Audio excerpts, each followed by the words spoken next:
In Abuja, where Justice Binta Nyako of the Federal High Court has moved back the trial date of the leader of the proscribed Indigenous people of Biafra, IPOB, Nnamdi Kanu, from the 19th of January to the 18th of January 2022.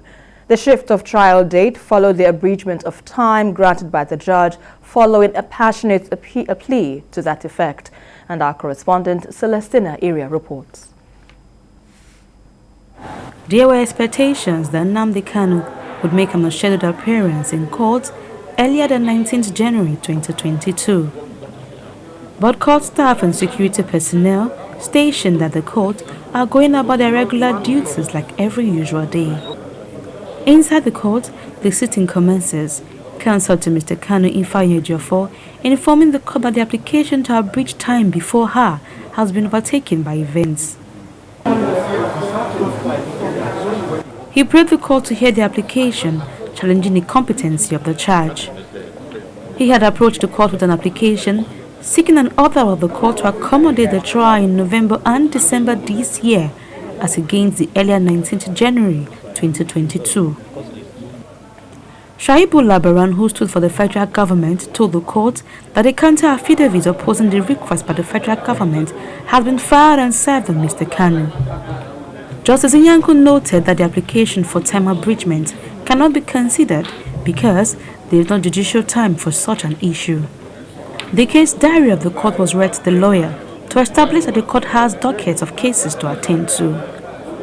Justice Nyako ordered the DSS to allow Mr. Kanu practice his faith, change his clothes, and be given maximum possible comfort in the detention facility.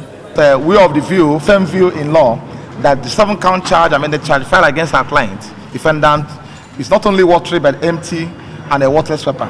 So, we effectively challenge it, and we are of the firm view and believing strongly in law that application will be found meritorious when it is heard.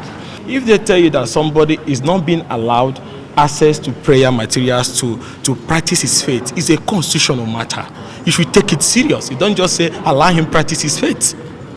You should allow him have access to the material with which he practices his faith.